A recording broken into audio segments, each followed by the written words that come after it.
Okay, so with that, let's dive in, shall we? Wonderful. I'll give a quick introduction. First, the mission of our organization on screen. I trust folks online can see the screen. Amy, you're online, can you see? Okay, great. I think that's all for the AV checks then. My name is Rachel. I've worked here at NSEA in a variety of capacities for most of the last 25 years. And we go by, our full name as a nonprofit organization is Nooksack Salmon Enhancement Association, but we, like any other sector, love to use acronyms. So NC is how I refer to this organization. And I'll tell you a little bit more about that and the work we do as we dive in. Before we get started, I want to acknowledge that our work takes place on the ancestral and current homelands of the Coast Salish peoples, specifically the Lemhi Nation and the Nooksack Indian tribe. We're grateful for their leadership and their enduring stewardship in salmon recovery efforts. And this is particularly important to me and the work we do here in our organization because our two local tribes lead salmon recovery efforts. And NC and the work we do is under the direction of the tribes and in collaboration with the natural resource departments at both tribes. So that relationship is particularly important to us in the salmon recovery arena. So I want to start off tonight. There's three things I really want to talk about. One is salmon. One is kind of the interaction with salmon and climate change. And the third is what we're doing about that. And I'll do my best to weave in some of the questions or comments that you folks shared as we go along. But I also want this to be a little bit more of a conversation than just me talking. So if there are questions or comments along the way, please feel free to get my attention. Or for those of you online, throw it in the chat. And would love to make this a dialogue along the way. And if we save questions until the end, then I can just scroll back through the presentation and catch up too. So I'm encouraging you to consider this an open dialogue. And if we get to the end and that's the right time, that's fine as well. Anyway, let's start off with why we care about salmon.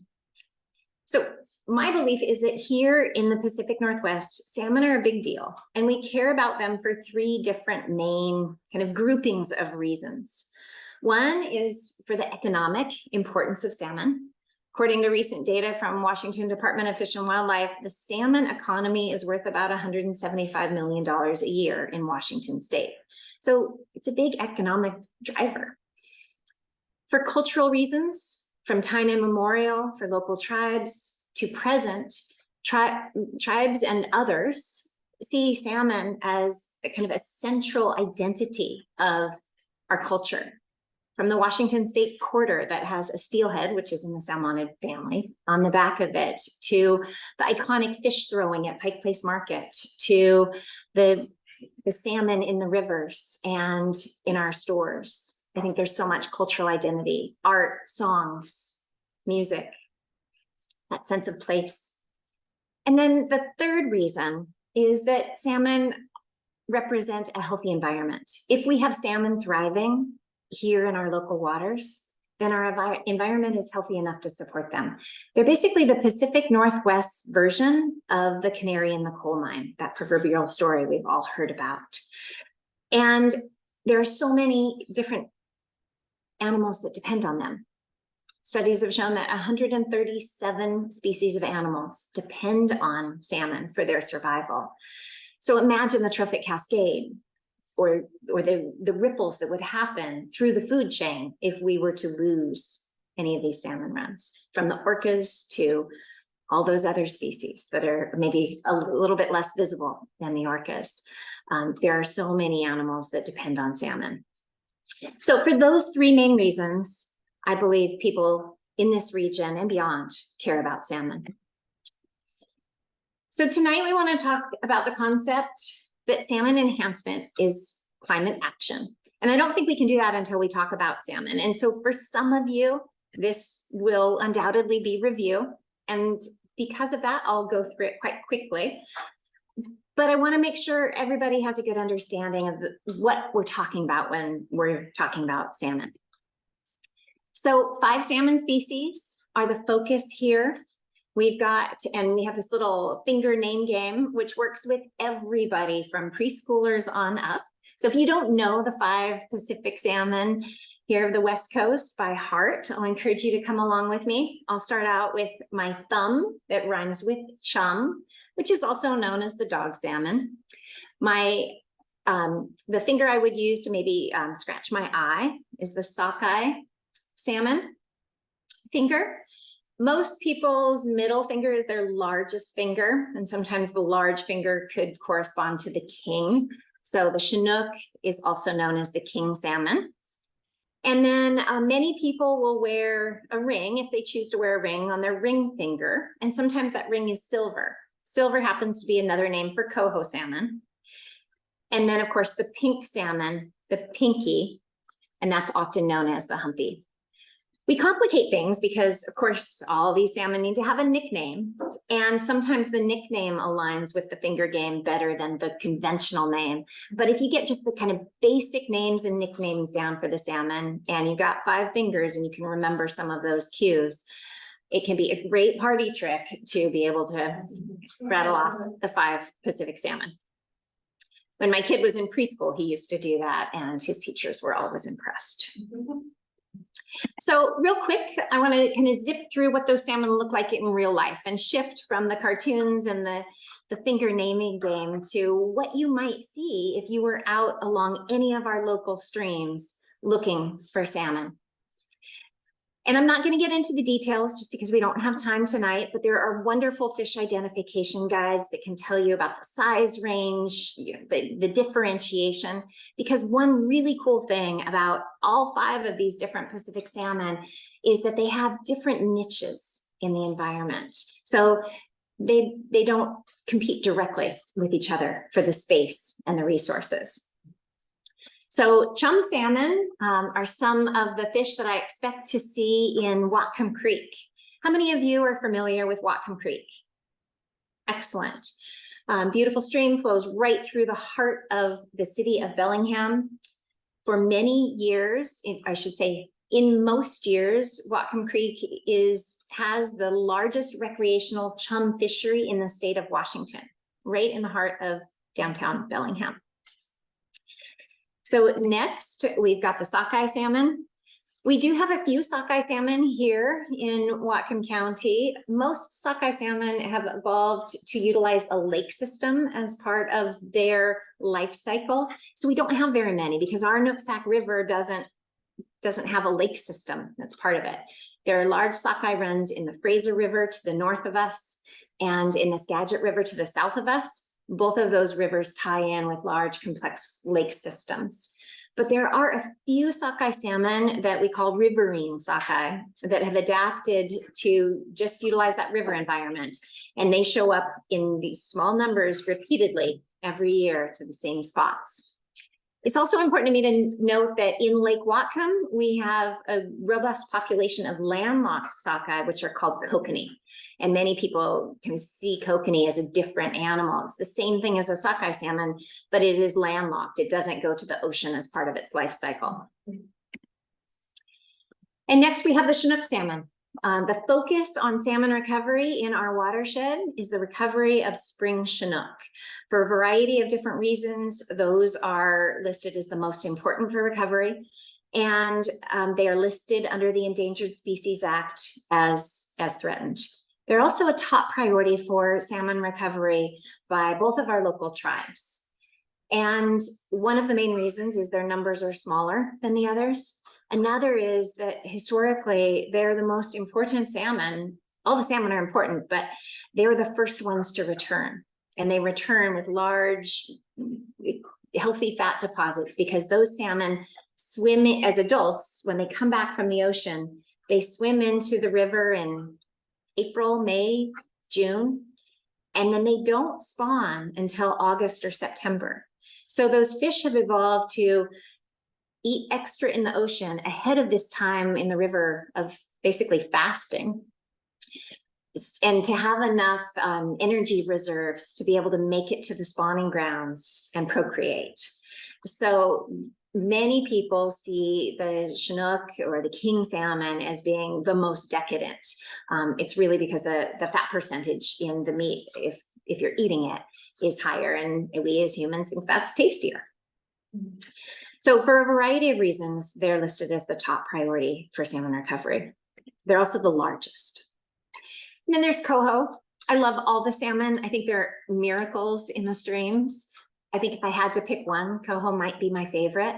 Some of the first fish that I ever saw in the wild were coho. And coho have evolved to be in just the little creeks that kind of meander through our county. Some people call them the backyard salmon because the little creeks that wind behind people's homes often have a few coho in them. Coho tend to show up in our local waters in between the end of November and mid-December. They bring bright red to some of these small local streams. And I also think that they might be the trickiest of the salmon, besides the Chinook, to recover because juvenile coho stay in these streams throughout the summer months. And when we have low flows, when we have drought years, when we have reduced water quantity or temperatures, make the warm temperatures in the air, bring up the temperatures in the water, that can be lethal to those juveniles. So for me, the test of are we restoring the habitat fast enough is, can we over summer those juvenile coho? And lastly, the pink salmon, they're kind of unique. They're extra special right now in my presentation tonight because right now there are pink salmon spawning in fabulous numbers here in Whatcom County. If you have time in the next week or so to get out and look for some salmon, just up around the town of Glacier off the Mount Baker Highway, there's a couple of creeks that have good populations of spawning pink salmon. And they only come here every other year. So on the odd years, we get to see a lot of pink salmon. And on the even years, there's none. So I consider that kind of special as well. Megan. Yeah, I just want to share, I was just at Thompson Creek yesterday. I took my roommates out there to see pink salmon, and there were a bunch of them. But you just go up the Thompson Creek Bridge. It's about an hour drive from here, but it's really beautiful. And it was really cool to be able to share that with my roommates who'd never seen salmon in the wild before. Yeah, that's wonderful. Folks online, I don't think you could hear Megan, but she mentioned that she was up at Thompson Creek yesterday and there were quite a few salmon spawning there. So really wonderful place to be able to go and see pink salmon. And right now is the time to do it. A lot of times when salmon are spawning, the water level's higher, the water's murkier, it's more turbid, it's harder to see through the water. So it's difficult to get out and see adult salmon during their spawning season. And right now is a wonderful time to get to do that, particularly in Thompson Creek because the water is clear in that creek. In the river itself, it's a bit more turbid right now with the rain, thank goodness. It just brings murkier water. Anyway, that's a quick introduction to the salmon. I want to touch real briefly on the salmon life cycle. One thing that is interesting to me is the adult salmon come into the freshwater. They find appropriately sized gravel. Females and the males pair up. The female digs a nest, which is called a redd. She deposits the eggs there. The male swims upstream, releases the milt or the sperm, and that's a drift fertilization. And then those eggs, hopefully they're fertilized, sit in the gravel as the female moves upstream and digs out the next bit of her nest. The gravel that she's excavated covers the eggs that she just laid. And through that kind of systematic egg depositing process, she creates this large nest over the course of a couple of days. She might have 2,000 to 5,000 eggs, and hopefully there's enough fertilization that those eggs are fertilized. And then hopefully the river level doesn't fluctuate dramatically. The key is that gravel stays intact over the couple of months that those eggs need to develop into juvenile, not quite juvenile, but the alvin is the next stage. At that stage, those little baby fish, if you will, are still in the gravel. They're still utilizing the nutrients in the yolk sac from the egg. They look kind of like little tadpoles with these bright orange bellies. as those bellies slowly shrink, they start to look more like fish. And once their tummies button up, is what we call it, they are called buttoned up fry. They wiggle out of the gravel and head out into the stream or the river in search of food, of course. Now, depending on which one of the 5 Pacific salmon we're talking about, some of those fish, like the chum and the pink salmon, they will head straight out to the saltwater within days, within hours.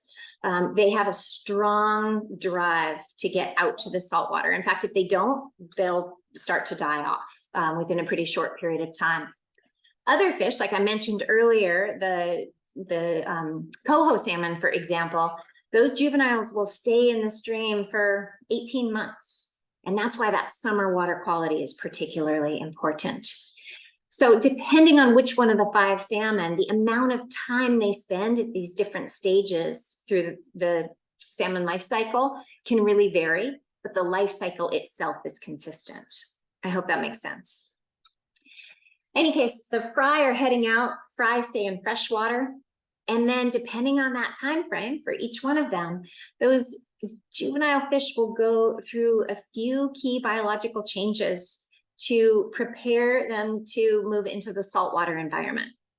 And as someone who came to this work with a geology background and not a biology background, I find that miraculous. Like, we can't pick up a glass of salt water and drink it and stay healthy for very long. Yet these tiny little salmon can shift from the freshwater environment into the marine environment and make that change not once, but twice. So I think that's kind of amazing. In any case, the smolt salmon are going through that change where they're heading out to the saltwater. And then of course the salmon spend anywhere between 1 and 5 or more years in the ocean, often in schools, finding as much food as they can get, growing as large as they can get, and then heading back most likely to the stream or the river that they hatched from or were born into. As they come back into the freshwater, they stop eating and their bodies go through that change again to utilize that fresh water, and they head back often to the place where they hatched from as eggs and as fry. And that, again, is one of those other amazing things. To me, when we talk about salmon habitat restoration and constraints of climate change, a lot of what we're focusing on here at NC is in the freshwater part of that, which is all in the upper part of the diagram that you see here. And again, while the amount of time can vary that they spend in each one of those life stages, the cycle itself is the same for all of those salmon. So I'm going to move along here. I want to dive into just a little bit of an example of the time frame for those spawning salmon. Different sized salmon are looking for and utilizing different sized gravel to spawn in. And when I first learned about salmon spawning gravel, again, I was coming at this work with a geology background. And to me, gravel was the type of gravel that met certain constraints for compaction rates for buildings and roads and things like that. And in the salmon world, gravel's pretty different. I started to think about gravel sizes that fish use for spawning more in a range of citrus. And the small fish, like the pink salmon, are looking for gravel that's maybe like a key lime, pretty small. Whereas the Chinook, these are big fish, they can move rocks that are almost, maybe not grapefruit size, but like a big orange, and kind of anywhere in between, depending on the size of fish. That's the kind of gravel they're looking to dig their nests in. And the neat thing about that is, in a healthy river system, the flow is sinuous, and it means that the river itself or the creek itself is sorting the sediment or the gravel in a way that it's putting the right sizes together. So if a salmon's coming into a healthy stream or river environment, ideally we're going to have sections of that where we've got the right size gravel for pink salmon to spawn. We've got the right size gravel for coho salmon to spawn. We've got the right size for Chinook, and so forth. So each one of these fish has a different time frame that they're looking to spawn in, but they also have a different kind of micro habitat that they're looking to spawn in. And that reduces the chance that they're going to be spawning right on top of each other. And it's one example of the different niches that these salmon have evolved to utilize. Sometimes they might overlap a little bit, but they're offset in a way that doesn't directly outcompete the other organisms. Does that make sense? Awesome.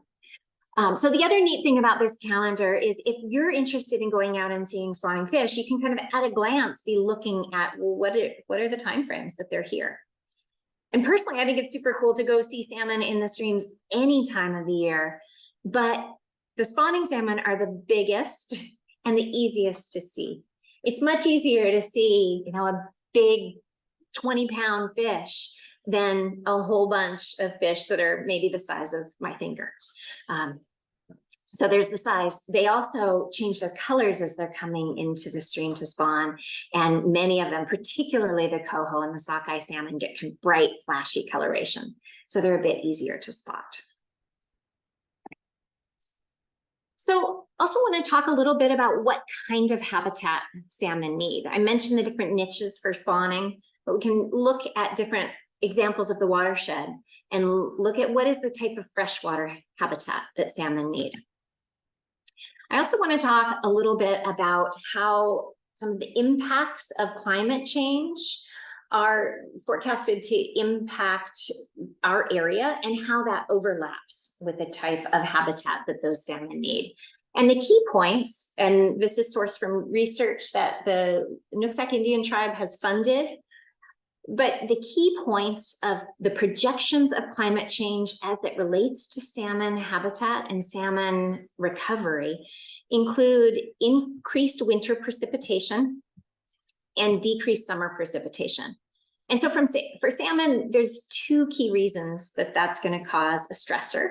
Obviously, those juvenile salmon that are in the streams throughout the summer need water in order to survive.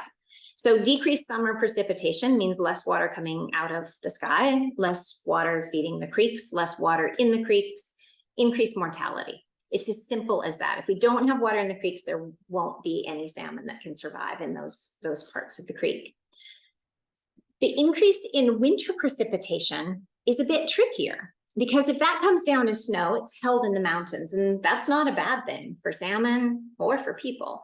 But when we get warmer temperatures in the winter as well, we're more likely to have what we call rain on snow events. And that might mean we get a week of storms and snow, I'll just say 1,000 feet or higher. We get, say we get 2 or 3 feet of snow that falls at Mount Baker ski area over the course of a week or so.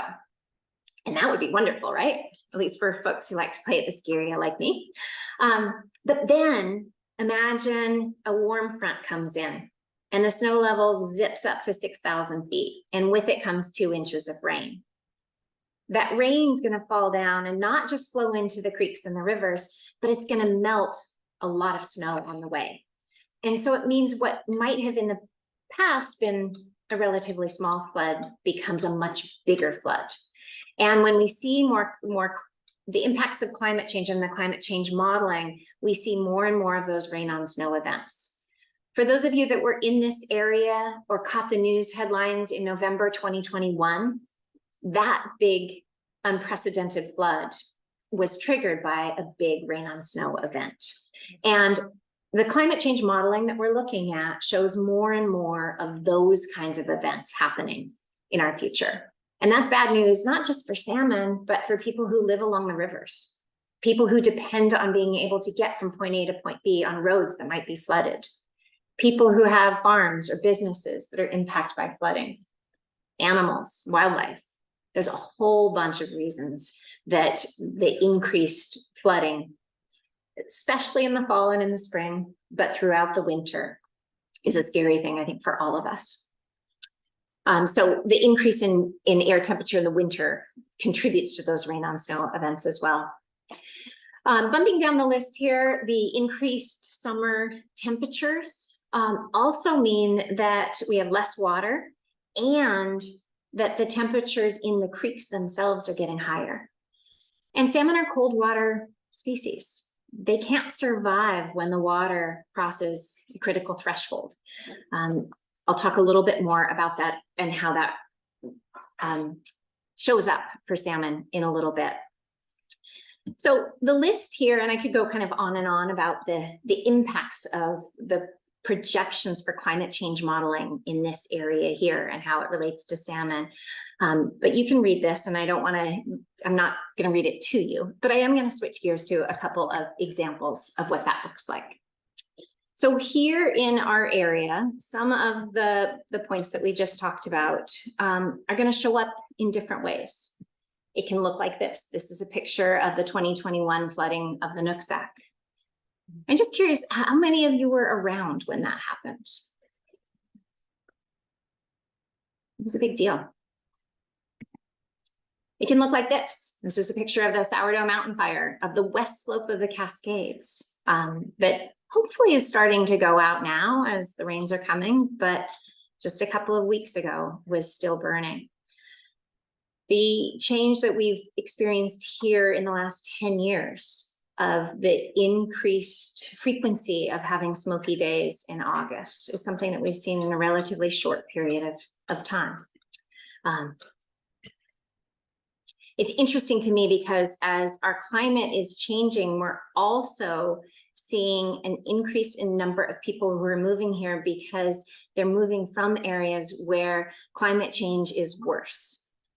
And I've talked with so many people who've moved here from areas where forest fires are even more frequent than they are around here, and the impacts are more dangerous and far greater. While I won't name names, I know a number of people who've moved to get to a safer environment from the impacts of climate change. And that means more people coming here, which means more of an impact on salmon. So we're creating a system that is changing rapidly. And the question I have is, can we mitigate the impacts rapidly enough to provide a healthy space for salmon? And that's one of the things we'll talk about in a bit. The pressure of increased population exacerbates things, and the climate change itself causes struggles for salmon. This is a picture from 2020, KUOW. The summer of 2021 and 22 saw unprecedented deaths in the spring Chinook population in the South Fork of the Nooksack River. And these are fish, from this aerial photo, it's a bit hard to see, but each one of those little white marks in the screen is a dead salmon. And those are the spring Chinook, which I mentioned earlier, kind of the most precious of the salmon. The spring Chinook population itself has come very close to extinction in recent years.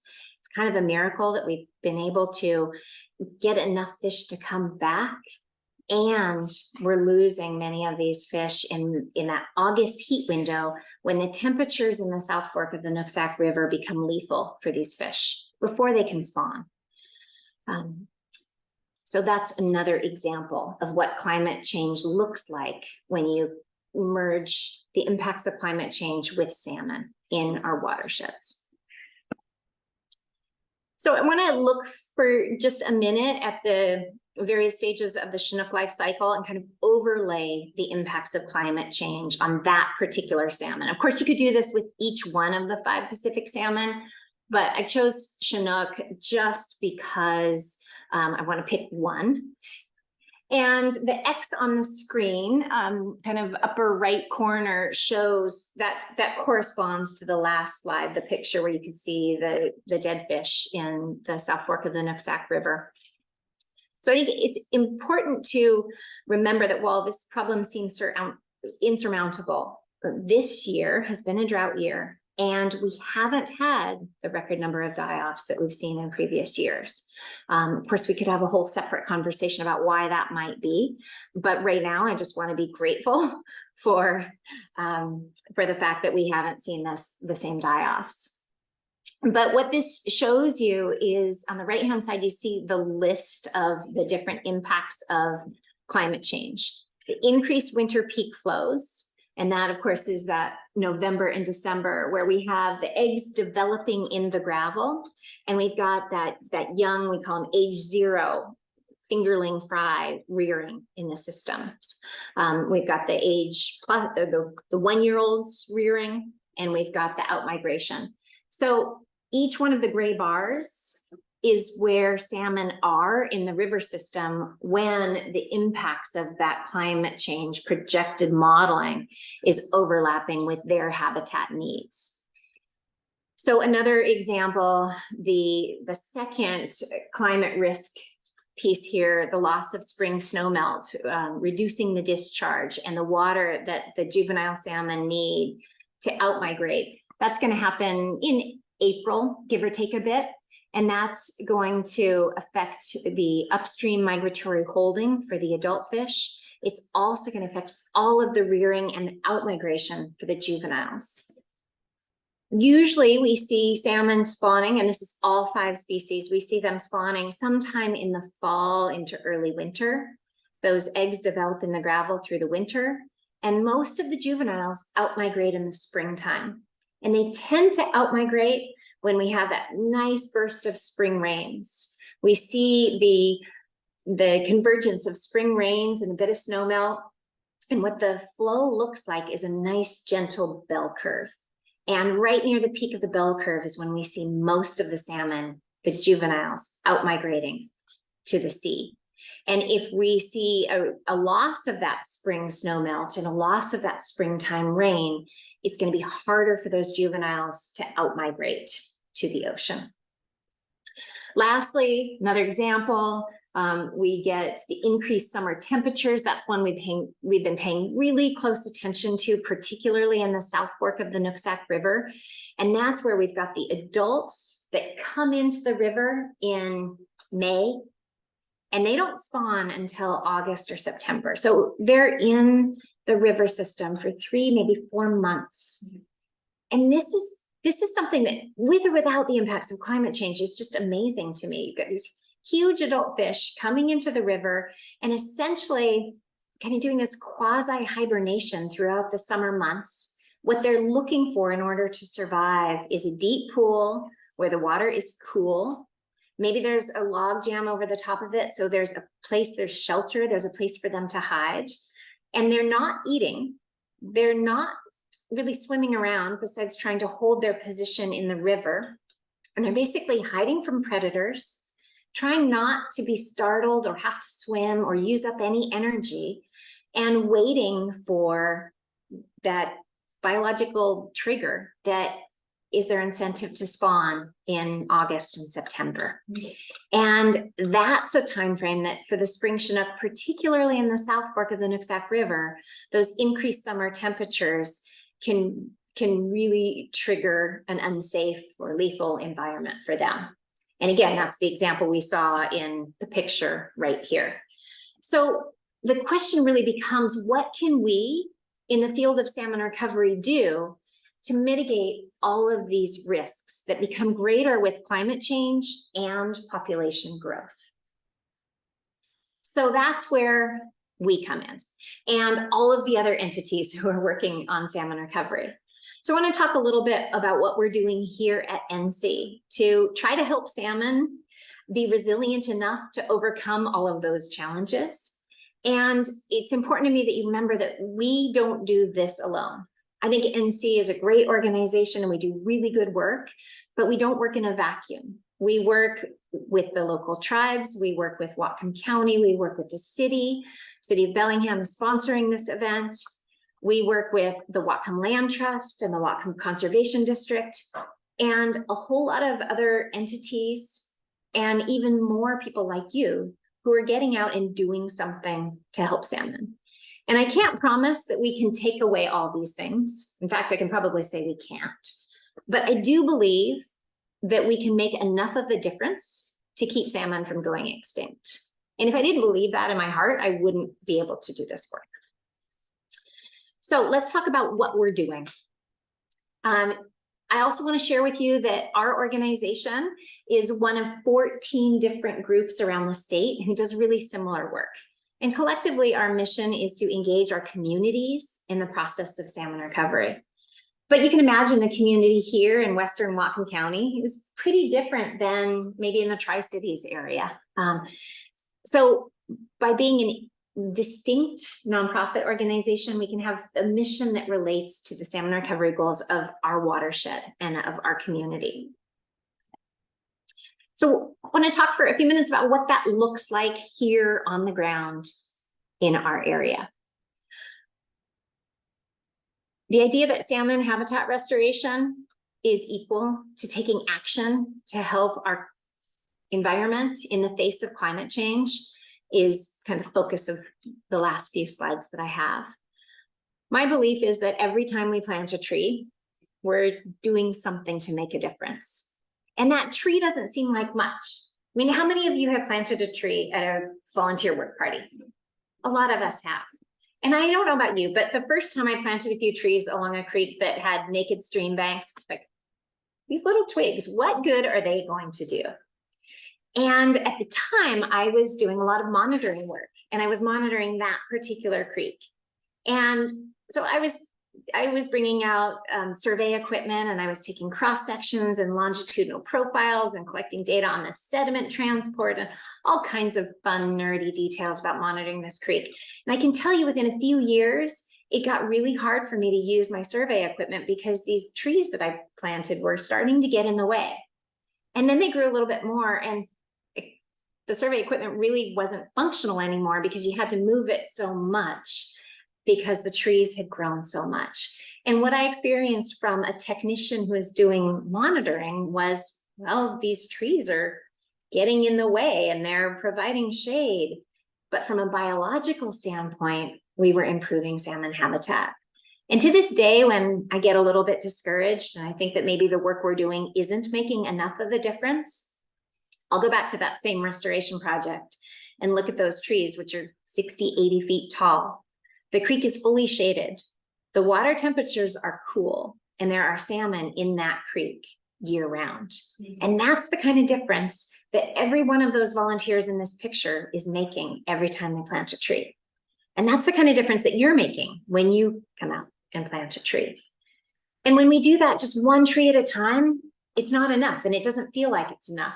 But when there's hundreds or thousands of volunteers that are doing that work, it's a huge difference that we're creating. We're transforming the landscape for the better, at least from a salmon's perspective, and those 137 species of animals that depend on them.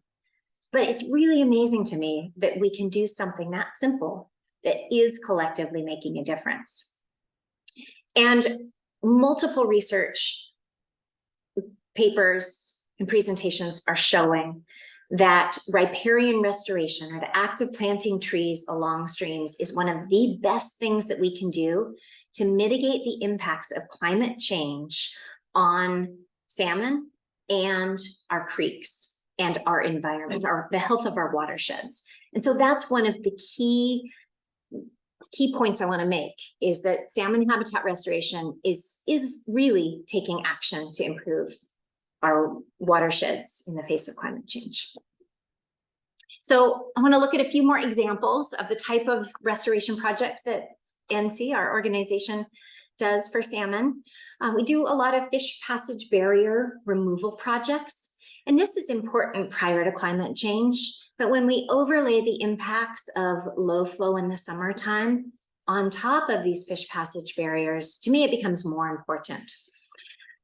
There are a number of culverts and variety of other ways that past land use practices have blocked up the creek and makes it impassable to fish, at least during parts of the year. So each year we'll work to remove as many barriers as we can afford to do. We do that with grant funding, and it's usually within a roughly 2-month work window where we can get out and have the permits to excavate and take out the culvert or whatever it is that's blocking the fish access from the downstream side to the upstream side, and replace it almost always with bridges. So when there's water in the creek, the fish can swim freely through. And I'd love to make the point that it's not just salmon that benefit from that. It's a variety of other aquatic animals and sometimes terrestrial animals too. Sculpin, for one example, can't migrate through fish passage barriers. Rachel, somebody online wants to know the list of priorities for removing a culvert. Oh, yeah. Oh, that's a great question. Back in 2000, 2001 through 2004, we worked with a variety of partners, including the tribes and Department of Fish and Wildlife and Whatcom County, to categorize all of the culverts, public and private, that we could get permission to survey. And it wasn't just surveying the culvert, it was surveying the culvert and the habitat upstream of that culvert. So that survey list and that list of data went into a huge database, which we and other salmon recovery partners have used to prioritize these fish passage barrier removal restoration projects since then. And there are a few limiting factors with that. One is we didn't have permission to access all the culverts, but I'd say the vast majority. And then the other is that some streams, some flows have changed over that period of time. So many of us are talking about, it'd be nice to redo that. Simultaneously, there's been legal challenges, and now our state has a legal requirement to remove all fish passage barriers. So a lot of state priority is going to remove fish passage barriers on state roadways, which is freeways and highways. Many of you have probably experienced, right now the Mount Baker Highway is closed because the culvert at the Whatcom Creek Mount Baker Highway crossing is getting redone. That's getting replaced with a beautiful and big, bold bridge. I'm friends with the person who lives right next to it, so he sends me pictures pretty regularly. But really exciting changes happening. And many of those legal requirements are happening in our local watersheds, literally as we speak. The work that NC does is not on that scale. We work mostly with private property owners to remove culverts like this, which is along a driveway. Sometimes it's accessing farmland, sometimes it's accessing timberland, often it's a private driveway. But we're able to find grant funding to remove those barriers and replace them with bridges, which gives salmon access to that. And that's all that work is still driven by the habitat value from that original survey, which really helps dictate our work. And no surprise, when we first started working off of that list, we started with the low-hanging fruit. We started with the culverts where we could remove one culvert and open 5 miles of beautiful habitat. And over time, I'll just say the return on investment ratio has changed. And many of these culverts might give us a mile, half a mile. But we're still working bit by bit to remove all these fish passage barriers and open up waterways so that salmon can access that habitat. So I've talked a little bit or a lot about riparian restoration. I want to give you kind of a zoom out example of what that looks like in many cases. Lots of creeks in our local Whatcom County lowlands that look kind of like this. This is, it looks like a field of reed canary grass, but there's actually a creek there. Reed canary grass grows really well in wet environments and can get real thick and really tall. We had one of our restoration technicians come back after a day of maintenance one summer with a 12-foot long piece of reed canary grass. So that's kind of what we're dealing with here when we're trying to replant native trees and shrubs. This is the same picture once the reed canary grass has been mechanically removed. We've added large woody debris to the edge of the creek to help define the channel and ideally start to create pools, which are areas where fish can hide. And it also helps the creek sort out that sediment and get the gravel, the right size gravel together, and the pools where fish can over summer in cooler water. And then we planted thousands of trees and shrubs along the creek. After a couple of years, as those trees and shrubs start to grow, it starts to look more like this. And this is where the survey technician that I used to be could still get that total station to get a good survey line from point A to point B. But another year or two after this, and it's what we call canopy closure. And the trees have grown up to the point that equipment can't see very far. But the amazing thing about that is that the shade keeps the water cool. It's wonderful place for salmon to hide. when you go out to this spot now, it looks like an absolute cave. You can't get that same before and after reference because you can't see that far up the stream. The neat thing about this is when we go out to this stream now in the summer, we will usually see juvenile coho in the pools right here. The pictures are taken from a bridge, so it's an easy spot to kind of have a repeat photo point. It's been amazing to see the transformation here. There's still a little tiny bit of reed canary grass in the creek. You can see a little bit at the edge there. But the one thing that we can do to actually remove reed canary grass is to bring shade into the environment. So as long as we maintain this project and other projects like it until those trees get higher than 12 feet tall, then we've got a good chance of essentially restoring that riparian habitat to provide good quality habitat to that stream and everything in it. Yeah. Did you want to speak a little bit to long-term wood recruitment? The benefit? Yeah. Last week on PowerPoint. Yeah, good point. Thank you. So the other part of this here, and I don't have pictures about, what these trees are going to look like when they're actually 60 feet tall, but, close your eyes for a split second. Imagine this restoration project 20 years later, 15 years later, basically right now. The trees have grown up to the point that limbs are starting to fall. Occasionally in a big windstorm, a trunk will fall. And so you start to get natural recruitment of the type of wood that we have put in here mechanically. And that's really what we're going for. When we talk about riparian restoration, we want to get trees planted and maintained to a point that riparian area becomes a natural system where the trees are mature, they're dropping seeds down, those seeds are going to start to grow, the new vegetation is, the next generation is reseeding itself naturally. Our crews and our volunteers don't need to go out and do that work. We also want to get it to the point where those limbs and those trunks are falling and helping provide that the diversity and habitat that we really want to see in the creek, to have those pools, places for fish to hide, as well as the riffles and the well-sorted and clean gravel. Is that helpful? Yeah, thank you. Sometimes I can skim over that point. Megan. I had a couple of questions online related to restoration.